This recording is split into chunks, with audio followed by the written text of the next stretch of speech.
Picture this. You've been working incredibly hard at your job for years. You help your teammates, you deliver results, you play by the rules. Then promotion day arrives, and who gets the big office? That person who takes credit for everyone else's work and constantly flatters the boss. Meanwhile, you're left wondering what just happened. Here's something that might surprise you. Research spanning decades shows that people with narcissistic or manipulative traits are significantly more likely to emerge as leaders.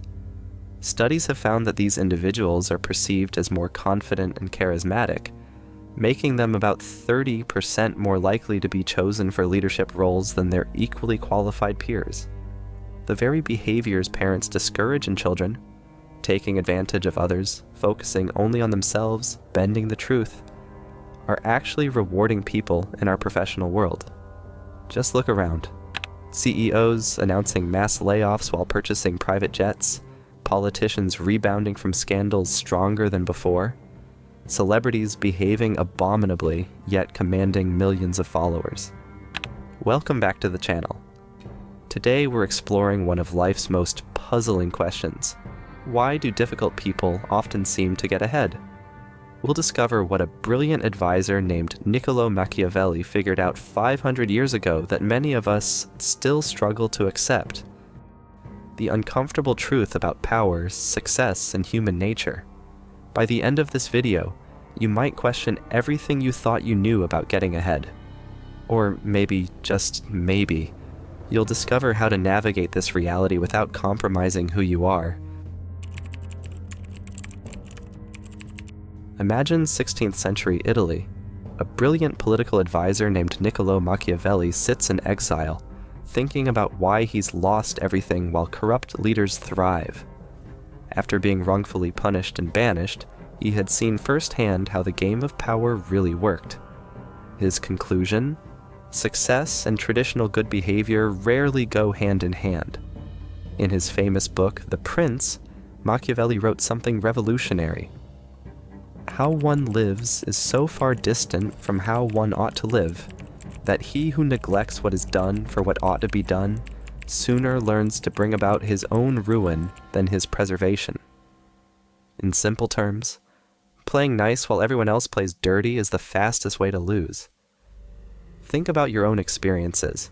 Have you ever watched the office smooth talker get promoted? The schooled troublemaker become popular? The cutthroat business outperform the ethical one? I'm guessing you've seen this pattern play out. But why does this happen? It's not random. The traits we consider difficult, manipulation, coldness, strategic dishonesty, aren't just random bad behaviors. They're survival tactics that develop specifically because they help secure resources and status in competitive environments. Let me explain with a simple comparison. Imagine life as a card game. The completely honest player shows their cards. The strategic player keeps their cards hidden. The manipulative player convincingly bluffs. Who wins when it matters most? Here's where it gets uncomfortable. Psychology research has shown that when ordinary participants are temporarily given feelings of power, they become significantly less concerned about others and more willing to break moral rules. Power literally changes how people think about right and wrong. But Machiavelli wasn't just saying, bad people win. His insight was much more nuanced.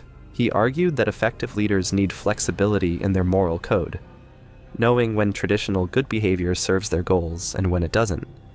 As he famously wrote, "It is necessary for a prince who wishes to maintain himself to learn how not to be good, and to use this knowledge or not to use it according to necessity."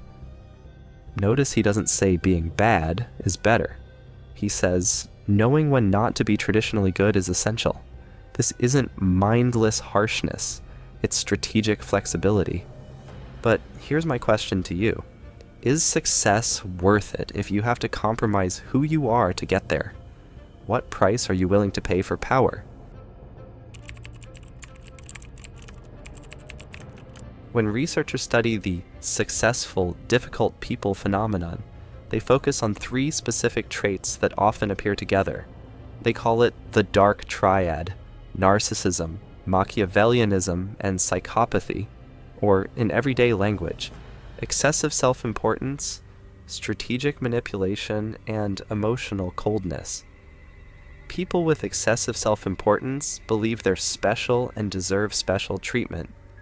Think of that coworker who can't stop mentioning their achievements, or the classmate who acts like they're the main character in everyone else's story. Strategic manipulators see relationships as chess pieces to be moved around a board.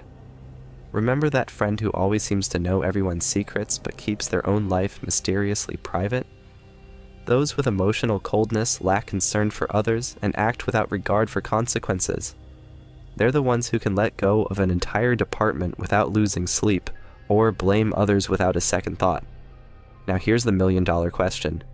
Do these traits actually help people succeed? According to psychological research, the answer is yes, but with a major catch. Studies have found that people with these difficult traits excel in job interviews. They created better first impressions and were rated as more hireable than equally qualified candidates. Why? They projected unshakable confidence, made bold promises, and knew exactly what interviewers wanted to hear. In your everyday life, you've probably noticed this too. Who gets picked first for teams? Often not the most skilled player, but the one who acts most confident. Who gets attention at gatherings? Not necessarily the most interesting person, but the one who commands the room. Let's shift contexts entirely. In politics, we repeatedly see how these same dynamics play out. Research on political behavior reveals a fascinating paradox.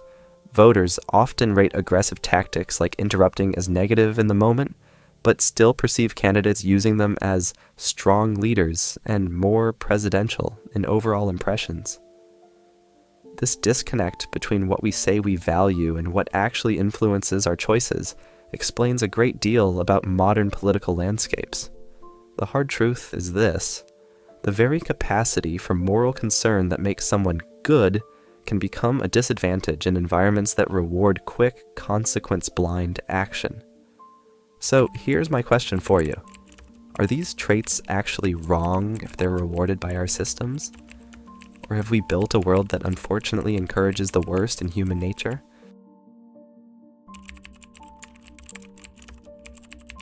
Let's get practical. Imagine life as a game with rules. Most of us believe everyone should follow these rules. Be honest, tell the truth, treat others fairly. But what happens when some players ignore the rulebook while you stick to it? You lose. It's that simple. A fascinating global experiment tested this idea in a creative way. Researchers planted 17,000 lost wallets in 40 countries to see who would return them. Surprisingly, about half of people returned wallets containing money, but most participants estimated only about a quarter of others would do the same. Think about what this means. We believe we're playing by rules that 3/4 of people around us are breaking. That's not moral superiority, that's strategic misfortune. Consider education. Students who acknowledge getting help on assignments often receive less credit than those who present others' work as their own. The honest are penalized, while the dishonest are rewarded. This creates a perverse incentive structure that punishes integrity rather than fostering it. Workplace studies have confirmed this reality too. Employees who engaged in office politics, forming strategic alliances, controlling information flow, taking credit, received better evaluations and more promotions than equally skilled colleagues who didn't play these games. But here's where Machiavelli's insight becomes truly powerful. He didn't just observe this pattern, he questioned whether our entire approach to ethics makes sense in competitive environments. As he wrote, "A man who wishes to make a profession of goodness in everything must necessarily come to grief among so many who are not good." In simple terms, playing by rules others ignore is setting yourself up for disappointment. This creates what game theorists call a prisoner's dilemma, a situation where cooperation would benefit everyone, but individual incentives favor selfish behavior. If everyone returned lost wallets, we'd live in a more trusting society. But if you return a wallet while others keep them, you're just falling behind. So what's the solution? Do we all become difficult to survive? Not necessarily. The most successful strategy in repeated prisoner's dilemma competitions is surprisingly balanced. It's called tit for tat with forgiveness and works like this. Start by cooperating. If someone takes advantage of you, protect yourself. When they start cooperating again, be willing to forgive. Think about how this might work in your life. You begin projects assuming the best of colleagues. If someone takes advantage, you establish boundaries. When they demonstrate trustworthiness, you rebuild cooperation. This balances ethics with self-protection, exactly what Machiavelli suggested centuries ago. But this strategy only works in environments where you interact with the same people over time. Reputations matter and communication is possible. So I'll ask you this. In your school, workplace, or social circle, do these conditions exist? Or have you found yourself in a one-time game where difficult traits flourish without consequences? We've seen how difficult traits can help people climb to the top. But what happens once they get there? Do these successful, difficult people create thriving organizations and societies? Or is there a hidden cost to their rise? The evidence is clear. A landmark study by researchers Chatterjee and Hambrick tracking Fortune 500 companies found that firms led by narcissistic CEOs showed volatile performance with initial gains followed by long-term decline. These companies showed impressive gains initially. Bold acquisitions, stock price jumps, headline-grabbing initiatives. But after about 3 years, performance dropped below industry averages. Why? The researchers found a pattern. Early success from risk-taking and decisive action. Growing resistance as employees and partners experience the leader's harmful behavior. Major failure when overconfidence prevented course correction. Think about that difficult boss you've had.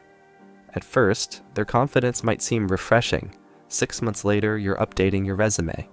Now multiply that effect across an entire organization. We see this same pattern in modern business too. Take Elizabeth Holmes of Theranos. She rose meteorically by projecting unshakable confidence and making grandiose promises about revolutionary blood testing technology. For years, her charisma and manipulation attracted billions in investment and a $9 billion valuation. But when the truth emerged that her technology didn't work, everything collapsed. Now she's facing the consequences of prioritizing image and power over substance and integrity. But the real damage happens when these personalities reshape organizations in their image. Business ethics research has discovered that employees working under difficult leaders gradually adopted similar behaviors themselves, what researchers called ethical contagion. Imagine a classroom where cutting corners is rewarded, or a sales team where misleading customers becomes normal. Over time, even previously ethical people adapt to survive in these environments. As philosopher Friedrich Nietzsche warned, beware that, when fighting monsters, you yourself do not become a monster. For when you gaze long into the abyss gazes also into you. This explains why harmful cultures persist even after the original difficult person leaves. The damage extends far beyond one person's actions, but not all powerful people create this downward spiral, which brings us to a crucial distinction. Everything we've discussed might suggest that being difficult is the only path to the top, but that's not the whole story, not even close. It's worth noting that what constitutes effective leadership varies significantly across cultures. What appears as successful, difficult behavior in highly individualistic societies might be career suicide in collectivist cultures that value harmony and consensus building. These cultural differences remind us that Machiavellian dynamics, while universal, manifest differently depending on local values and contexts. Researchers distinguish between two fundamental types of power. Dominance power comes from fear, manipulation, and control, the Machiavellian approach. Prestige power emerges from respect, admiration, and voluntary deference, the path of excellence and integrity. Both approaches can work, but they operate on different timescales and create dramatically different results. Let's look at how these traits play out in real business leaders. Consider Amazon CEO Jeff Bezos and his approach to workplace management. Bezos built one of the world's most valuable companies while implementing punishing workplace practices. Reports from Amazon warehouses describe workers skipping bathroom breaks to meet quotas, enduring physical strain, and being monitored by algorithmic systems that track their every move. This dominance-based approach delivered incredible shareholder value, but at a significant human cost. Bezos exemplifies how Machiavellian leadership can yield tremendous financial success while creating environments that many consider exploitative. Which approach would you rather take? A fascinating longitudinal study tracked managers' careers and found something surprising. Those with narcissistic traits gained early promotions but often derailed mid-career due to employee backlash.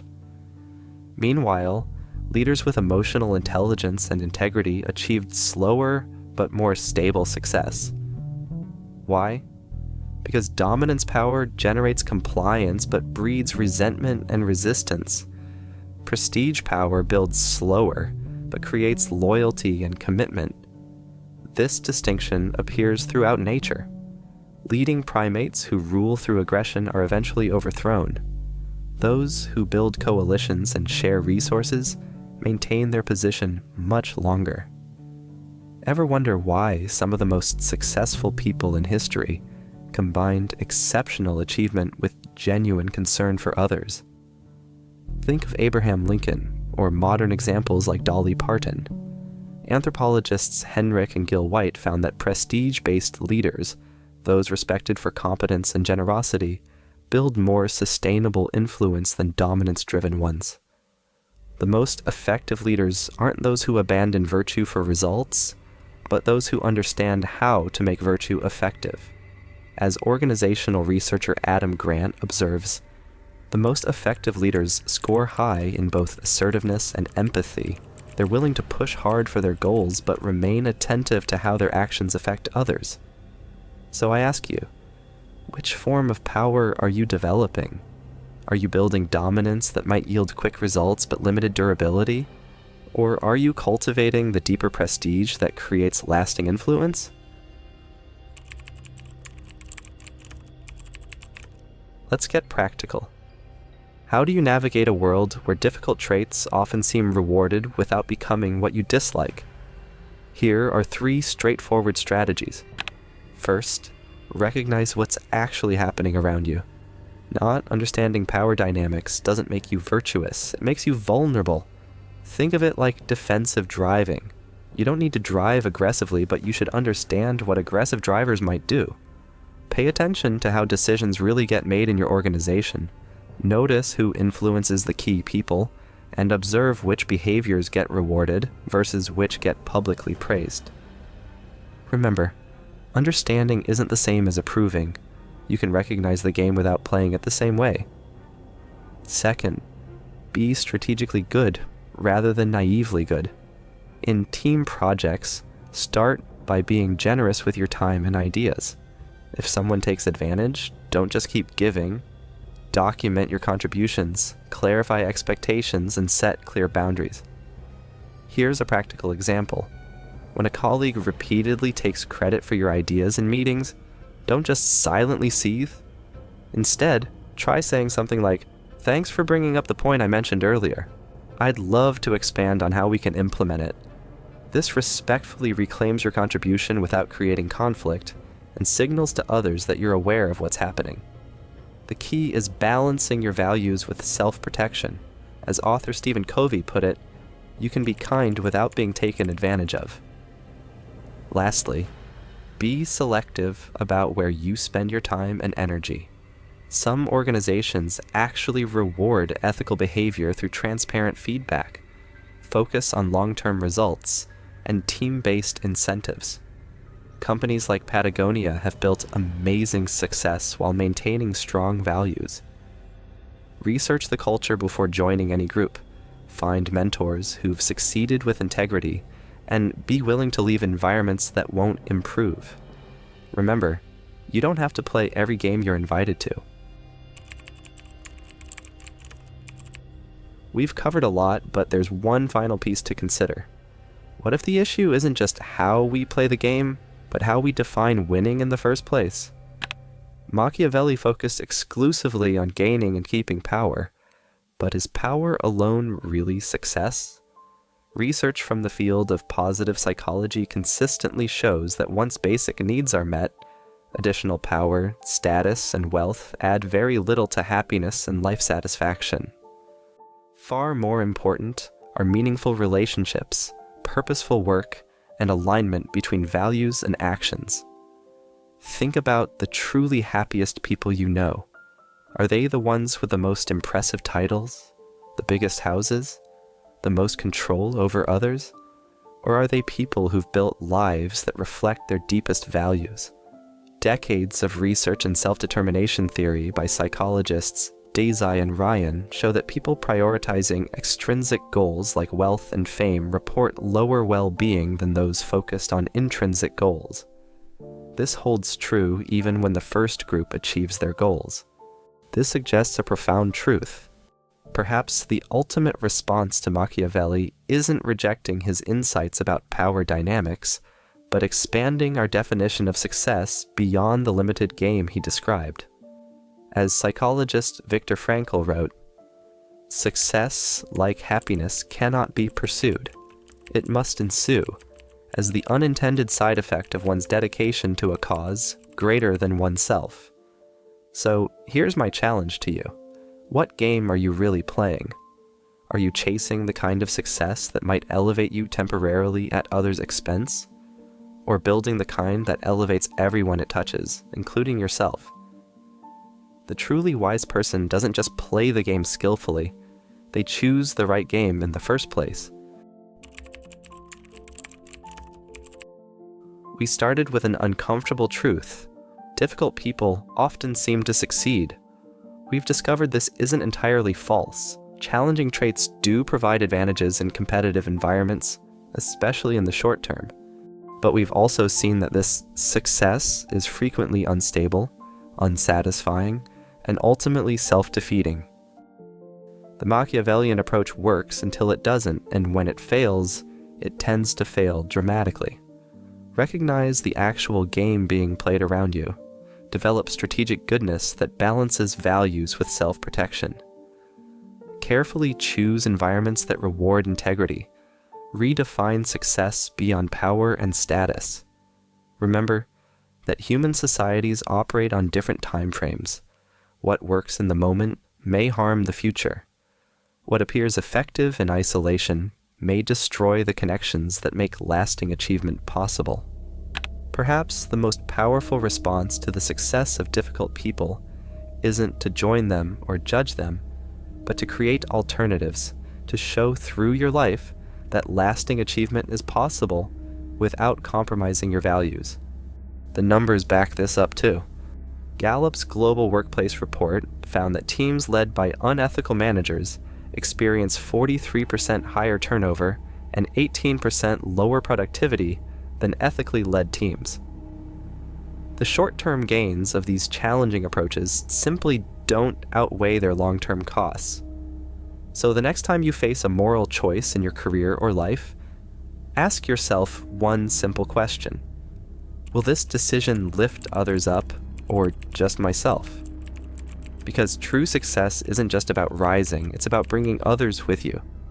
If you found value in this exploration, please share it with someone who might benefit. Hit that like button if you enjoyed it, and subscribe for more deep dives into the questions that shape our lives. Until next time, remember that the greatest power isn't controlling others, but mastering yourself.